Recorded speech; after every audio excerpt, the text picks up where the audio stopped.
A literatura chega ao Brasil. É o barroco brasileiro, Gregório de Matos, o Boca do Inferno. Vamos nessa!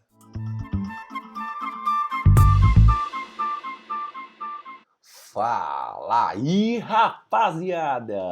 Beleza? Ivo Júnior na área, trazendo mais um vídeo para vocês. Agora, o tema da aula de hoje é barroco, né? O barroco no Brasil. A gente segue aqui com a transmissão de videoaulas nessa quarentena maravilhosa, mas a gente segue aqui, firme e forte, rumo ao conhecimento. Então vamos lá, galera. O tema da aula de hoje aí, como eu disse, ó, o barroco brasileiro. A gente vai estudar um dos maiores autores barrocos no Brasil, que é o querido e amado Gregório de Matos. Mas antes eu vou dar um leve memory aqui, um leve remember, uma revisão para vocês das aulas anteriores sobre o barroco, tanto no Brasil quanto na Europa como um todo, né? Os contextos históricos que são importantes a gente relembrar desse período é a Reforma Protestante, né, de Martim Lutero, o movimento da Contra-Reforma proposto pela Igreja Católica, e a arte como difusão religiosa financiada principalmente pela burguesia. Características importantes do barroco para a gente guardar não só na memória, mas também no coração. Sempre o dualismo, tá, galera? O dualismo é a palavra-chave para você entender as características do barroco, né? Então, o dualismo da fé versus a razão, do teocentrismo versus o antropocentrismo, que foi dito nas aulas anteriores, né? O exagero, esse exagero, ele está presente, por exemplo, nos tetos das igrejas, como é o caso da ilustração aí à direita. Ele também está presente no texto literário, com o excessivo uso de figuras de linguagem, por exemplo, apresenta esse exagero na arte barroca como um todo, né? Então a gente tem a riqueza de detalhes, o dramatismo e as duas últimas aqui que são extremamente importantes, o cultismo e o conceptismo. Então, para você aí que não lembra direito, né, o que é, né, o cultismo e o conceptismo, vamos lá.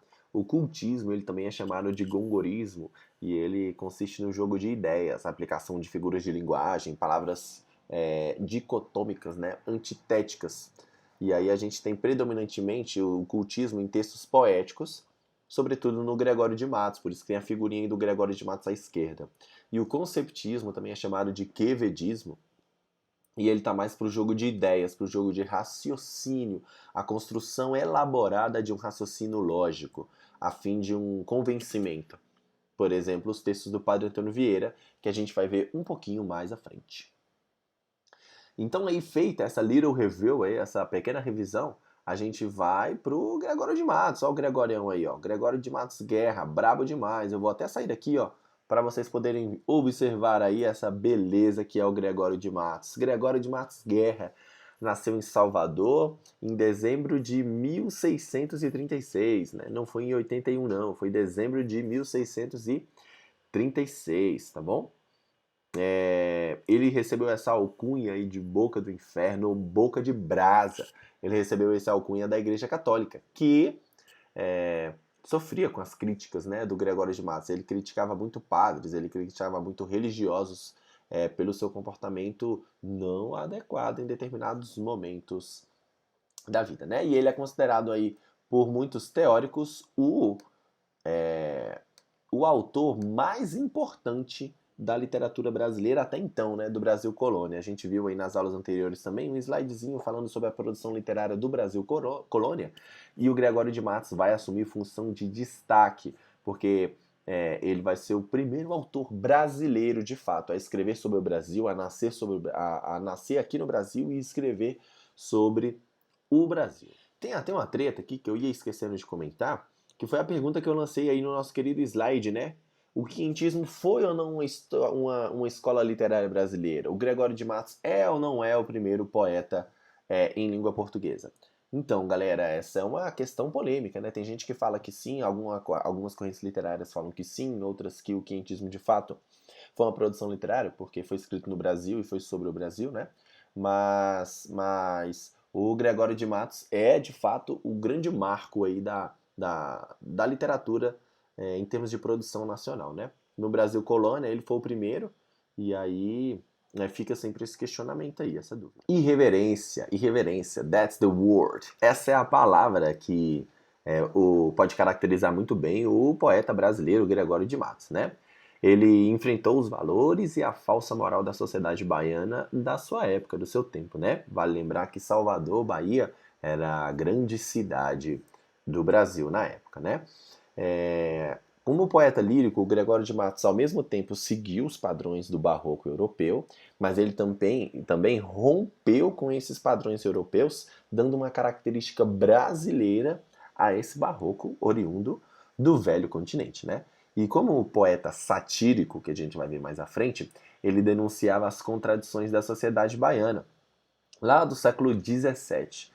E ele criticava muito os grupos sociais. Então ele criticava o grupo social dos governantes, dos fidalgos, dos comerciantes, até mesmo dos escravos e dos mulatos, numa linguagem que agrega vocábulos de origem indígena, além de palavras de baixo calão. O Gregório de Matos soltava uns palavrões de maneira bem direta e bem objetiva. Lembra que eu falei que o Gregório de Matos é brabo?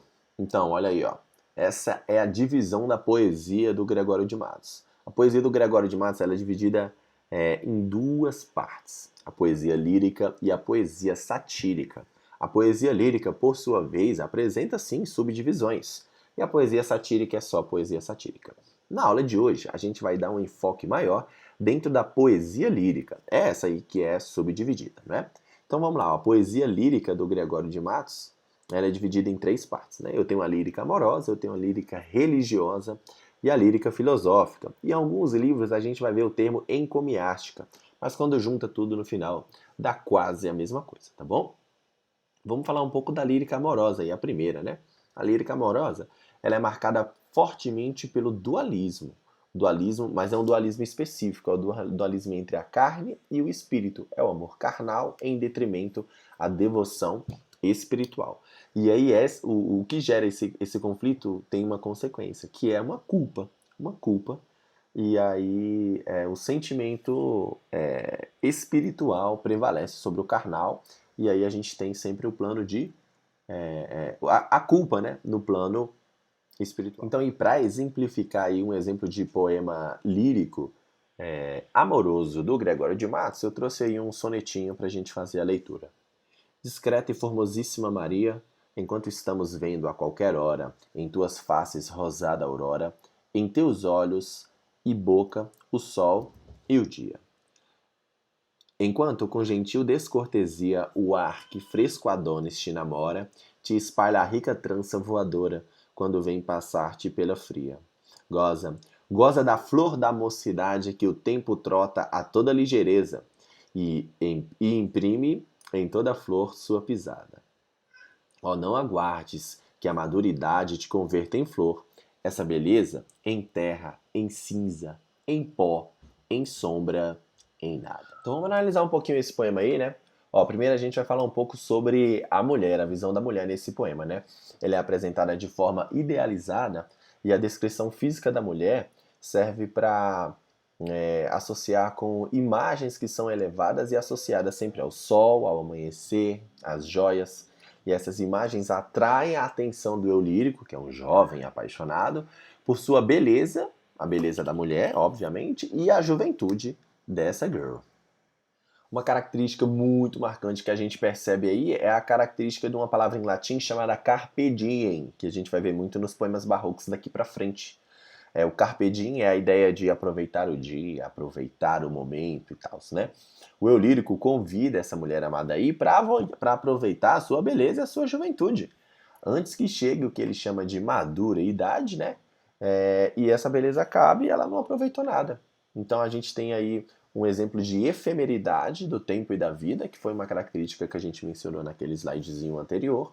O carpe diem, o movimento de aproveitar o tempo e a vida. Curtiu, né? Brabo, brabo. Então, galera, o Gregório de Matos ele é um autor que é cobrado no programa de avaliação seriada do PAS aqui na UNB em Brasília. Então, o livro que é cobrado lá no PAS, que a matriz de referência recomenda, é um livro chamado Poemas Selecionados, de Gregório de Matos. E aí pode ter qualquer poema, pode ter vários dos poemas do Gregório de Matos, né? Publicados aí nesse livro, nessa seleção de poemas, né? Eu trouxe um, vou trazer um outro aqui, que constantemente ele é cobrado nas avaliações do Paes como análise das características barrocas desse poema. Vamos lá. Quem foi aluno meu no cursinho provavelmente já ouviu a análise desse poema. Nasce o sol e não dura mais que um dia. Depois da luz se segue a noite escura. Em tristes sombras morre a formosura, em contínuas tristezas a alegria. Porém, se acaba o sol, por que nascia? Se formosa a luz é, por que não dura? Como a beleza assim se transfigura, como o gosto da pena se fia.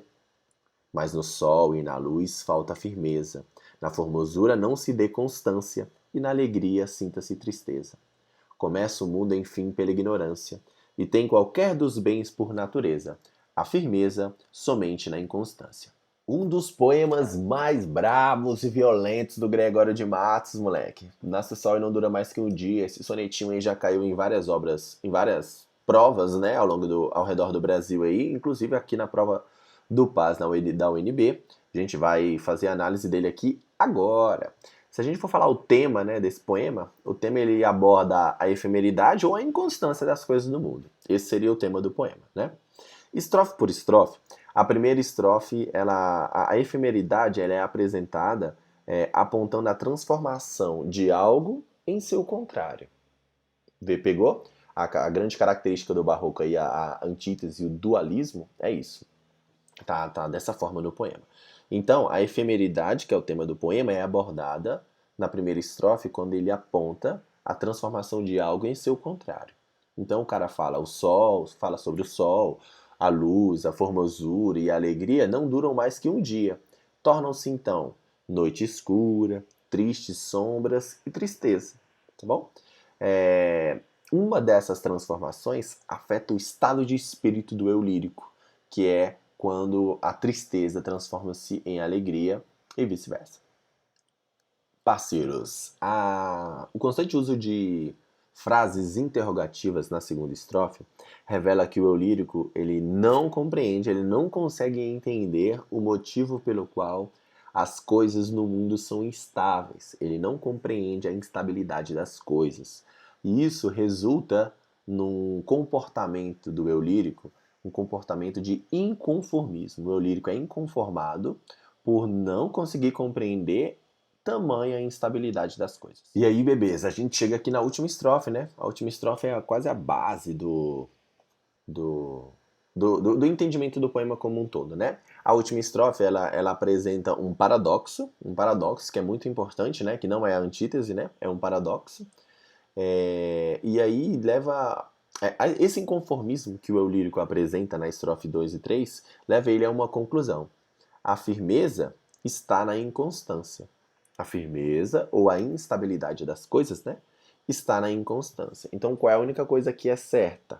É que tudo será incerto. Percebeu o paradoxo? A certeza é de que nada é certo. A certeza é de que nada será certeza. A instabilidade das coisas no mundo é a grande certeza. E isso é uma incerteza. Então, aí que reside o paradoxo final do poema, que resulta do inconformismo dele não compreender a instabilidade das coisas, né? Se a gente for analisar diante das características do barroco, esse poema ele é predominantemente cultista, uma vez que há há o jogo de palavras e o predomínio de figuras de linguagem muito marcante, como o caso da antítese, do paradoxo e esse dualismo barroco. Ha! É isso aí, galera. Finalizamos Gregório de Matos, o Boca do Inferno, por essa primeira parte, né, da poesia essa primeira parte dos nossos estudos aqui, né, do Gregório de Matos, poesia lírica amorosa. A gente não consegue entender por que ele é muito o Gregório de Matos, o Boca do Inferno ou o Boca de Brasa. Mas mais à frente nos nossos estudos a gente vai ver a poesia satírica e aí vocês vão ver o Gregório de Matos soltando o verbo aqui nas aulas, beleza? Aula de hoje, Gregório de Matos, poesia lírica amorosa, o barroco brasileiro. Espero que vocês tenham gostado. Até a próxima. Tchau, obrigado!